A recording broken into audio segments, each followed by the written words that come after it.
Mga kapatid, may isa po tayong topiko ngayong gabi na ating ibabahagi sa inyo, no? At sa pagkakataong ito, kung bakit ang mga Katoliko ay ipinapanalangin natin ang mga yumao. So, Brother Melton, October 31 na at bukas November 1 na. Yes. Kundas na, Brother Harley. At I know, brother, dahil November 1 na bukas, I know sa ating mga viewers dyan na nanonood, I know sa ating mga Filipino, kapag malapit na ang undas, marami tayong pinagkakaabalahan tulad na lamang ng pagbisita sa puntod ng ating mga yumao at kasama na rin ang paghahanda ng mga kakanin, no? Brother, ano naman yung isa sa mga kakanin hindi mo talaga malilimutan o pinakapaborito mo kapag undas? Isa sa mga nakikita ko na marami ang nagluluto tuwing undas ay ang luto na biko, brother. Oo, masarap yun ang biko, brother, at malagkit, no? Sa amin dito sa Capiz, marami akong nalalaman na mga luto, no? Lutong bahay kung saan hinahanda palagi kapag November 1 tsaka November 2. No, merong inday-inday, pinaka-common, kasama na rin yung biko na sabi mo at iba pa. Sa ating mga viewers dyan na nanonood ngayong gabi, I know busy rin kayo sa pag-prepare, no, ng ating mga handa para bukas. At bago tayo mag-umpisa, binabati natin, no? May bumabati sa'yo dito, Brother Melton. Kapatid ko, brother. Binabati ko, Melenda Alburo, sa kay nanay at kay tatay na nanonood ngayon. Magandang gabi. Nais ko ring batiin, no? Si Sir Mario Peñalosa sa halin ini siya, no? Galing sa Pontevedra, Capiz, no? Thank you for watching and pwede po ninyong ma-share ang ating live ngayon, no?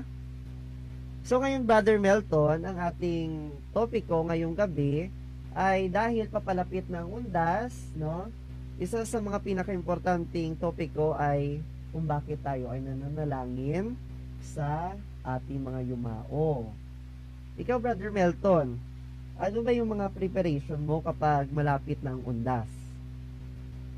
Unang-una, brother, ay sa akin, inaalala ko yung mga relatives ko, part ng family ko na namatay at inaalay sa banal na misa, sa intensyon sa banal na misa. Gayon din ako, brother, no? Although wala na sila dito sa mundo natin, pero ang ating pagmamahal ay para sa kanila, no? Through prayers, no? At sa banal na misa, no? So, brother, idinadalangin natin ang mga kaluluwa ng lahat ng namatay na maging mahabagin ang Diyos sa kanila. At kapag nananalangin tayo para sa mga namatay, ipinagdarasal natin na patuloy na magpakita ng awang Diyos sa kanila sa pagpasok nila sa Kanyang kaharian. Nais naming ibahagi ito sa inyo dahil marami sa mga kapatid natin ang naniniwala na hindi na kailangan at hindi tama ipanalangin ang mga yumao dahil ito daw ay walang batayan mula sa banal na kasulatan. Yes, brother. At yan ang ipaglilingkod natin sa gabing ito. Kaya sa lahat ng nanonood, inaanyayahan po natin ang mga nanonood ngayon sa programang ito na kumuha ng inyong mga ballpen at mga papel. At samahan ninyo kami sa aming ginagawang pag-aaral.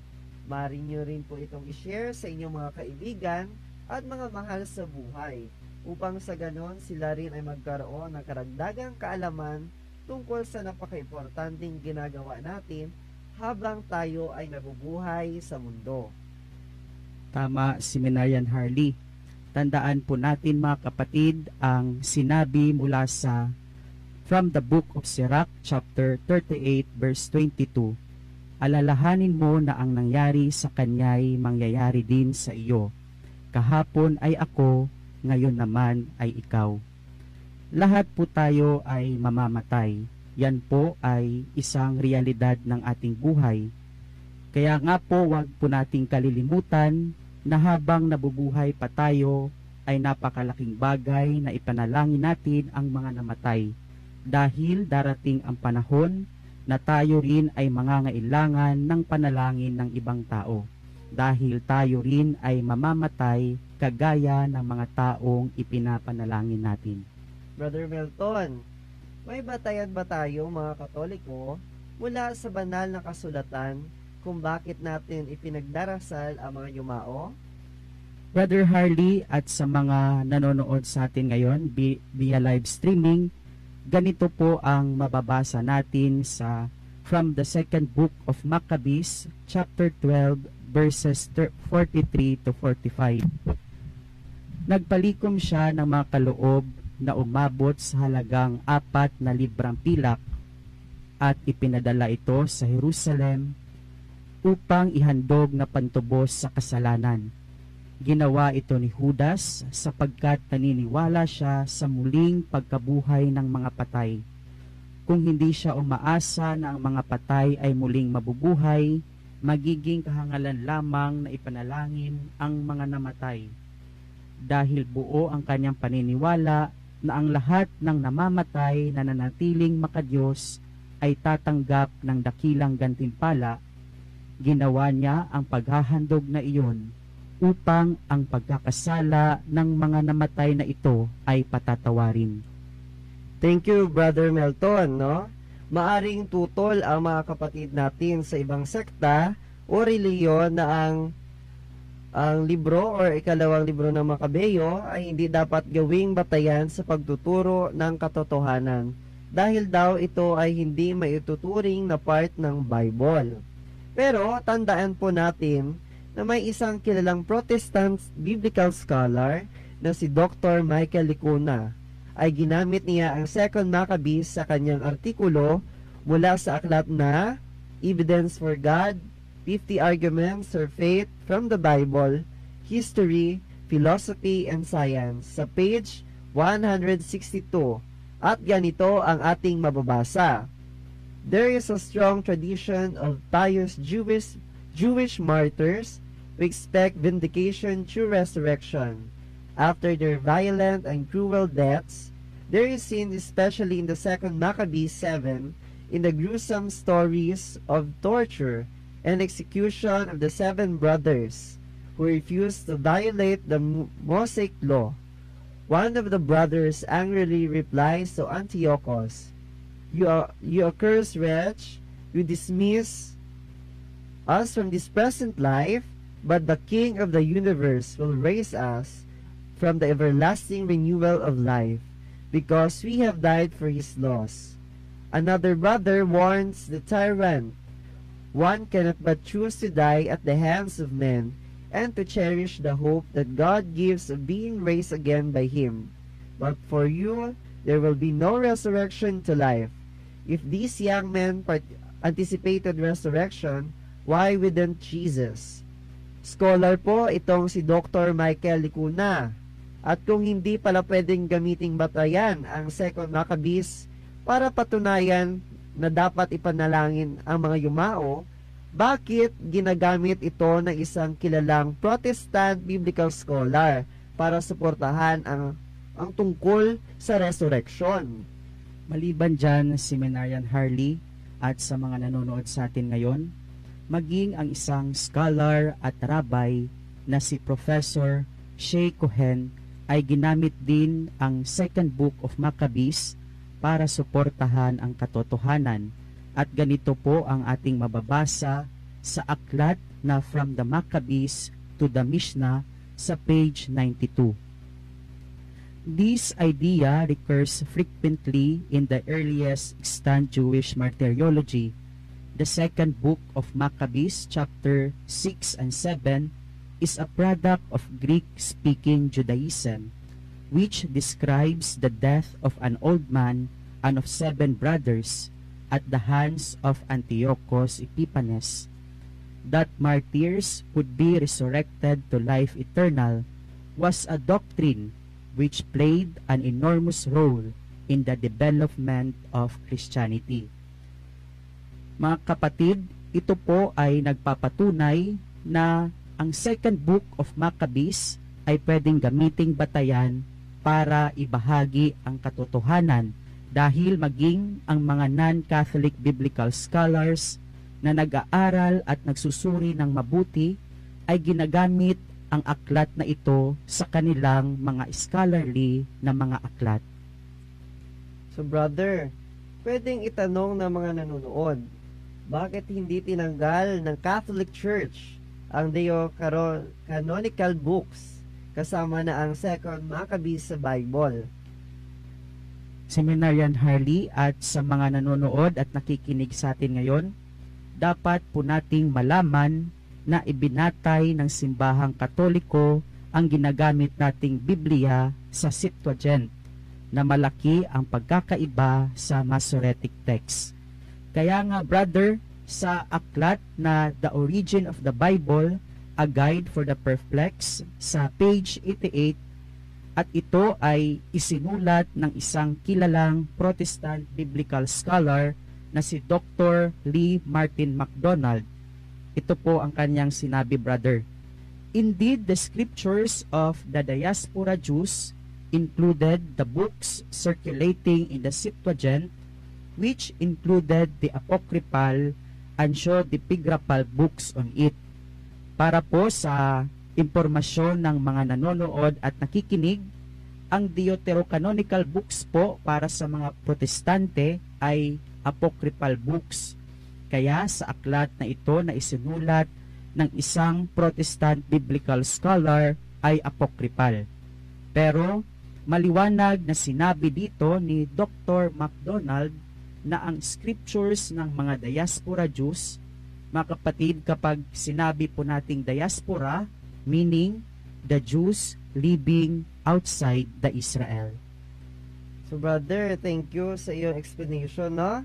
At masasabi rin dito na ayon din sa isang kilalang Protestant biblical scholar na si Dr. Peter Flint sa kanyang aklat na The Bible and the Qumran, Text, Shape, and Interpretation sa page 85, some of the Apocrypha are accepted by all Christian groups, excluding Protestants, as scripture. 7 of these are entire books of Tobit, Judith, the Wisdom of Solomon, 1st and 2nd Maccabees, Ecclesiasticus, and Baruch. So, narinig nyo, no, mga viewers natin, no, na ayon kay Dr. Flint, some of the Apocrypha are accepted by all Christian groups, excluding Protestants, as scripture. Kaya hindi nakapagtataka, brother, na mayroong mga protestante na hindi tinatanggap ang 2nd Maccabees bilang scripture. Pero may mga Protestant biblical scholars na ginagamit ito. Kaya ginagamit ito bilang matibay na batayan sa paglalahad ng katotohanan. Narinig natin, no, na maraming support, no, mula sa Book of Maccabees kung bakit pinapanalangin natin ang ating mga yumao. Marami na tayong nalaman, no, na hindi lang pala ang Book of Maccabees yung batayan kung bakit tayo ay nananalangin sa ating mga yumao, no? Kaya brother, may share ka pa ba tungkol sa ibang mga passages or ibang mga versions kung saan included pa rin yung Book of Maccabees, no, na ginagawang batayan sa ating pagpapanalangin sa ating mga yumao? So, brother, at sa mga nanonood sa mga nanonood ngayon, alam niyo ba na bakit sa mga Bible versions na ginagamit ng mga protestante ay hindi nakikita ang second book of Maccabees? Dahil ayon sa sulat sa aklat na isinulat ng isang iginagalang na Protestant biblical scholar na si Dr. Lee Martin MacDonald na The Canon Debate sa page 285, ganito po ang ating mababasa. With regard to the Apocrypha, Luther's judgment was shaped to some extent by the theological controversy about the doctrines of purgatory and praying for the dead, which were traditionally based on the second book of Maccabees, chapter 12, verses 45 and 46. He appealed to Jerome's distinction between the Hebrew canonical books and the Apocrypha, and to his principle that these books should not be used for establishing ecclesiastical doctrines.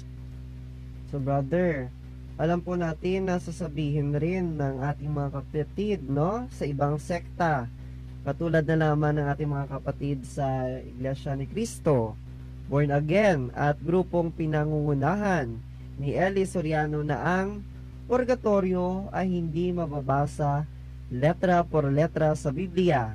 Kaya hindi dapat ito paniwalaan. Kasi kaya nga natin ginagawa ang pag-aalay ng dasal para sa mga yumao dahil naniniwala tayo sa purgatorio. Brother Harley, yung madalas na ginagamit ng mga kapatid natin sa ibang sekta, katulad ng mga kapatid natin na mga Iglesia ni Cristo, mga born again, at yung mga followers ni Eli Soriano, na letra por letra, ay tinatawag po ito ng mga biblical scholars na word concept fallacy. At hindi po ito dapat gawing batayan para isagawa ang malalim na pag-aaral sa Scripture. Dahil kung gagamitin din natin ang pamamaraan na ginagawa nila, yung kinikilala nilang sugo ng Iglesia ni Cristo na si Felix Manalo, ay hindi naman mababasa sa Biblia ang pangalang Felix na letra por letra. Yung pinaniniwalaan ng mga born again na rapture, hindi din mababasa ng letra por letra sa Biblia. At yung pangalan ng church na itinatag ni Eli Soriano na Members Church of God International ay mas lalong hindi natin mababasa ng letra por letra sa Biblia. That is why, brother, at sa mga nanonood sa atin ngayon at nakikinig, St. Paul talks about the need we all have to be cleansed of our sinful attractions as if by fire. In the first letter of St. Paul to the Corinthians, chapter 3, verses 13 to 15, this is what is written: The work of each builder will become visible, for the day will disclose it, because it will be revealed with fire. And the fire will test what sort of work each has done. If the work that someone has built on the foundation survives, the builder will receive a wage. And if the work is burned up, the builder will suffer loss. The builder will be saved, but only as through fire. At brother, sa Catechism of the Catholic Church, paragraph 1030, ay ganito din po ang ating mababasa: All who die in God's grace and friendship, but still imperfectly purified, are indeed assured of their eternal salvation. But after death, they undergo purification so as to achieve the holiness necessary to enter the joy of heaven. So Brother Melton, gusto po nating malaman na mga nanonood ngayon na hindi po totoo na second book o Maccabees lamang ang nag-iisang batayan natin mula sa banal na aklat o kasulatan para ipagtanggol ang ginagawa nating pagdadasal para sa mga yumao. Ang isa po sa mga batayan natin ay ang mababasa natin sa ikalawang Timoteo, no? Chapter 1, verses 16 to 18, kung saan nananalangin si Apostol Pablo sa kay Onesiphorus. At ang sitwasyon po ni Onesiphorus nung nananalangin ay patay na, no? Maging ang Protestant biblical scholar na si Dr. Gordon Fee ay naniniwala na si Onesiphorus ay patay na noong oras na nanalangin si Apostol Pablo para sa kanya. Sa aklat na isinulat ni Dr. Gordon Fee sa 1st and 2nd Timothy, Titus, sa New International Biblical Commentary sa page 236 ay ganito po ang mababasa natin, no? The fact that Paul should begin his reminder about Onesiphorus in this way by asking for present mercy for his household. and that at the end, he should ask for future mercy. For Onesiphorus himself suggests very strongly that Onesiphorus have died in the meantime. If so, it could have increased Paul's present pain and loneliness. So, Brother Harley at sa mga nanonood at nakikinig sa atin ngayon, maliban pa kay Dr. Gordon Fee, ang isa pa sa mga Protestant biblical scholars na naniniwala na patay na si Onesiphorus noong nanalangin si Apostol Pablo para sa kanya ay si Dr. William Barclay. Si Dr. William Barclay po ay isa ring Protestant biblical scholar. Kaya sa kanyang aklat na The Letters to Timothy, Titus, and Philemon sa page 175 ay ganito po ang ating mababasa. There are many who feel that the implications is that Onesiphorus is dead. It is for his family that Paul first prays. Now, if he was dead, this passage shows us Paul praying for the dead, for it shows him praying that Onesiphorus may find mercy on the last day. So sinabi niya rin po, brother, na that time nung nagdasal si St. Paul ay talagang patay na si Onesiphorus. Siguro, brother, no? Magugulat kayo na isa sa mga kilalang Protestant theologian na si C.S. Lewis ay sinabi niya sa kanya aklat na Letters to Malcolm, chiefly on prayer in letter 20, at ganito po ang mababasa. Of course, I pray for the dead. The action is so spontaneous, so all but inevitable, that only the most compulsive theologian case against it would deter me, and I hardly know how the rest of my prayers would survive if those were dead were forbidden. At our age, the majority of those we love best are dead. What sort of intercourse with God could I have if what I love were unmentioned to Him? So, brother, believe din ako sa scholar na to, no? Na si C.S. Lewis, na para sa akin, new ito para sa akin kasi hindi lahat ng Protestants ay nananalangin para sa kanilang mga yumao, no?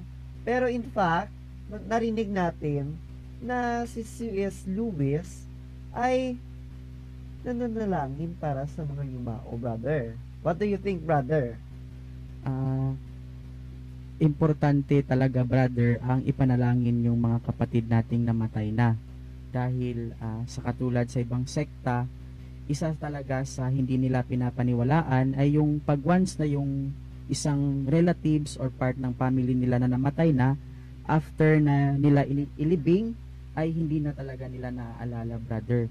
Kaya minsan nakakalungkot po kasi hindi na naalala yung mga kapatid natin na namatay na membro ng mga taga-ibang sekta. So, ganun, brother, no? So, hindi lang pala tayo mga Katoliko ang nananalangin para sa ating mga yumao, kundi kahit pa rin ang ating mga sa ibang sekta nananalangin rin para sa kanilang mga yumao. At narinig mismo natin sa ating binasa na si C.S. Lewis, no, isa sa mga prominente at kilalang Bible scholar, ay sinabi rin ito, no? So, brother, ano rin yung ang masasabi mo pa tungkol sa argumentong ito or yung positive insight mula sa Protestant Bible scholar nito?